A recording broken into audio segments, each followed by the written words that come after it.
Some time ago, a pastor was approached by a fundraising individual, a stewardship specialist. He told the pastor about the success he had with a number of other pastors in his conference in establishing a stewardship and fundraising program for the congregation. He told the pastor he could present a sermon on stewardship principles in the morning and then do a stewardship seminar in the afternoon. Success, he told the pastor, could be measured by the number of parishioners who participated in the fundraising program. Having a three-church district, the pastor was more than happy to have such a noteworthy individual present a sermon and seminar in his church. And since his church was starting to gear up for a capital campaign for a new building, fundraising and faithful stewardship were going to play an important part. The sermon that morning was a wonderful discourse on stewardship principles that any pastor would have been proud to present. During the afternoon seminar, the speaker went on to describe his recently discovered investment program, which would not only help the parishioners with investing their funds with the tremendous returns on their investment, but with the excellent returns they could also help finance the fundraising plans of their church. Many members enthusiastically signed up for the program and invested their savings, not only to get better returns than they were getting from their bank, but also to give the excess gains to their church. The pastor had succeeded in involving his members in fundraising, not only for the capital project, but also not having them dig too far into their pockets to help. It was only after the second or third interest payment was missed that questions started to be raised by the church members who had invested their funds in this investment. As people started to ask questions, it was soon discovered that their funds had been invested by the so-called expert in speculative investments, which promised high rates of return, but as it turned out, with high rates came high risks, and all of their funds had been lost. The stewardship specialist was nowhere to be found. In the process of doing more checking, these members also discovered that their pastor was promised and had received a higher rate of return on his investments, and also a bonus based on how many of his church members were involved in the project. The church members were justifiably upset and looked to the pastor in the conference for some recovery of their lost savings. What started out as a good idea turned bad for all concerned, except for the fundraiser. Had the pastor followed the counsel found in the church manual, he could have avoided many problems. The church manual at page 133 says the following: "The following principles protect churches from unauthorized, fraudulent, and undenominational solicitation. Pastors and officers shall not grant the privilege of the pulpit to persons for fundraising who have not been recognized or recommended by the conference.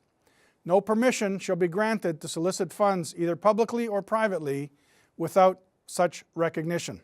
The same counsel is also found in the North American Division Working Policy. Section 5025 says, "Unauthorized presentations and solicitations. The use of pulpit for ministers and church officers should not grant the privilege of the pulpit to persons who have no written recommendation from the conference."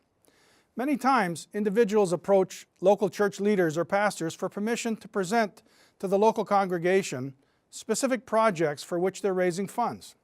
These projects, which may well be legitimate and worthwhile of support, need to be carefully vetted, evaluated, and approved by the church board before individuals are allowed to make presentations to the membership. I recall a story of an individual who had been fired by a church entity for misappropriating funds, who then started his own ministry raising funds for Bibles in Cuba and other worthwhile projects. Worthwhile projects indeed. He approached the pastors and was given regular access to their pulpits to raise funds. But neither he nor his organization were carefully vetted and approved, yet he raised thousands of dollars without any accountability or control over what was happening to those funds.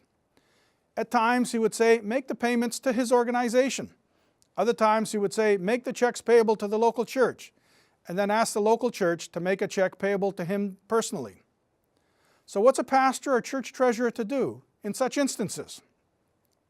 Again, we turn to the church manual at page 133, which provides some counsel. It says, "All funds contributed for any cause in response to appeals shall be passed through regular church channels. Conference and church officers shall take such steps as may be necessary to prevent unauthorized or illegal public solicitation." The North American Division Policy is also very clear on this. It says in section 5015, No individual representing special interests in one part of the field is to solicit help for that work in any other part of the field or in any other conference without the written authorization from the conference officers of his own territory and of the area in which the solicitation is to take place. Funds should never be collected or given directly to individuals in their personal capacity. A lot of times, donors want the funds to flow through the church so that they can take advantage of the tax deductibility of their donations. When you can save 20 or 50% of your donation in taxes, it becomes somewhat of an incentive for donors. The donor may then request that their funds be sent to a specific project or given to a specific individual. This should be avoided as it is contrary to law. At times, pastors are asked for advice on how the donation should be structured to take best advantage of the tax deductibility. Pastors and church leaders should be careful never to give any kind of tax-related advice correlating the donation that is being made. Donors, especially of large gifts, should be encouraged to seek the advice of their tax counselor, attorney, or professional accountants as to the tax implications for them in making such a gift and the most advantageous way to make this donation based on their particular circumstances. Care should also be used in ensuring that any donation is properly receipted and that the funds are directed or used for the purpose for which they were donated. If the church is merely acting as a conduit, or if the funds are not to be used or the expenditure controlled by the church, a charitable donation receipt should not be issued. Make sure that a gift is made out of detached and disinterested generosity. That's to say that the gift is made without any expectation of return or benefit to the donor. Government rules on the deductibility and use of donated funds are very stringent. In order for an organization to be able to issue tax-deductible receipts, it must be authorized by the government to accept such funds. In the United States, the Seventh-day Adventist Church many years ago obtained a ruling from the Internal Revenue Service recognizing the denomination and all entities under that umbrella as a group and be allowed to use the same single registration, thus negating the need for each organization, local congregation, or newly established congregation to apply for their own tax-exempt status recognition. One of the most common questions asked by local churches is whether they need their own legal identity, a separate corporation, in order to do fundraising or soliciting grants. The granting agency at times advise them that grants can only be obtained by organizations that have their own federal tax identification number or an IRS affirmation or determination letter to show that they are in fact tax exempt.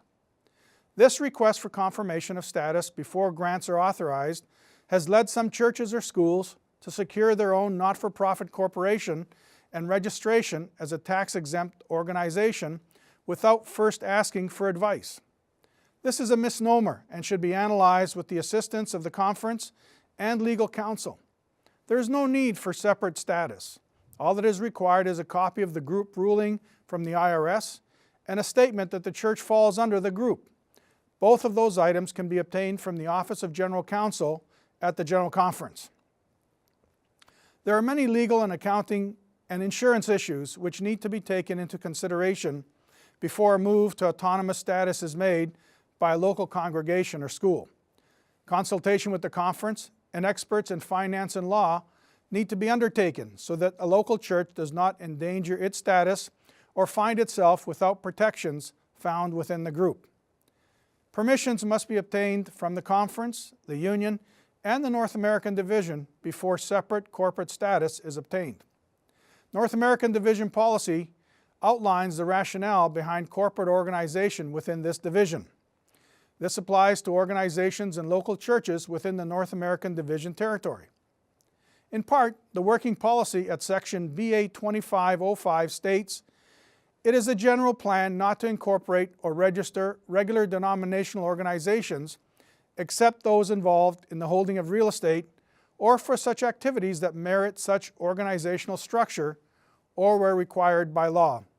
As leaders of congregations, it is imperative on those entrusted with such roles to be models in honesty, integrity, and ethical behavior. It is a responsibility of leaders to manage the financial affairs of their congregation and of their personal financial affairs in such a way as to demonstrate to all integrity, which is clear and sincere. Confidence and credibility are two important values that leaders possess and cultivate for building such trust. As such, tremendous care needs to be taken to protect personal and organizational reputations from harm. Leaders must always be mindful that the end does not always justify the means.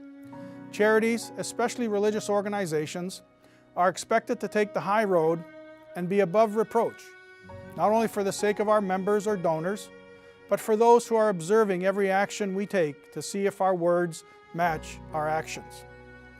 We have addressed some key issues today, but there are other significant matters that you will be facing. For example, you need to acquaint yourself with and follow denominational policies concerning title to property, mortgages, contracts, loans, or the signing of any documents. Legal documents or contracts, for example, should always be signed by an authorized conference officer who has authority to bind the organization. Consult with the conference and with their legal counsel. The raising of funds in a local congregation, whether for local operations, building projects, church school needs, or special projects, is going on constantly. As a pastor, you are at the front line as the doorkeeper of projects and soliciting funds. At the same time, you face the pressures of needing funds to do the projects and needs of your congregation. But great care must be taken that it is done properly, ethically, and within the bounds of the law. Make sure that those seeking to raise funds from your congregation are endorsed by more than just themselves, that denominational policies in the church manual are followed. Obtain available resources, whether from PSI, the North American Division, or legal counsel, to assist so that inherent traps are avoided. Don't be afraid to ask questions, to investigate, or to pass up a good chance in a lifetime deal. If a deal sounds too good to be true, it usually is. And remember that the end does not always justify the means.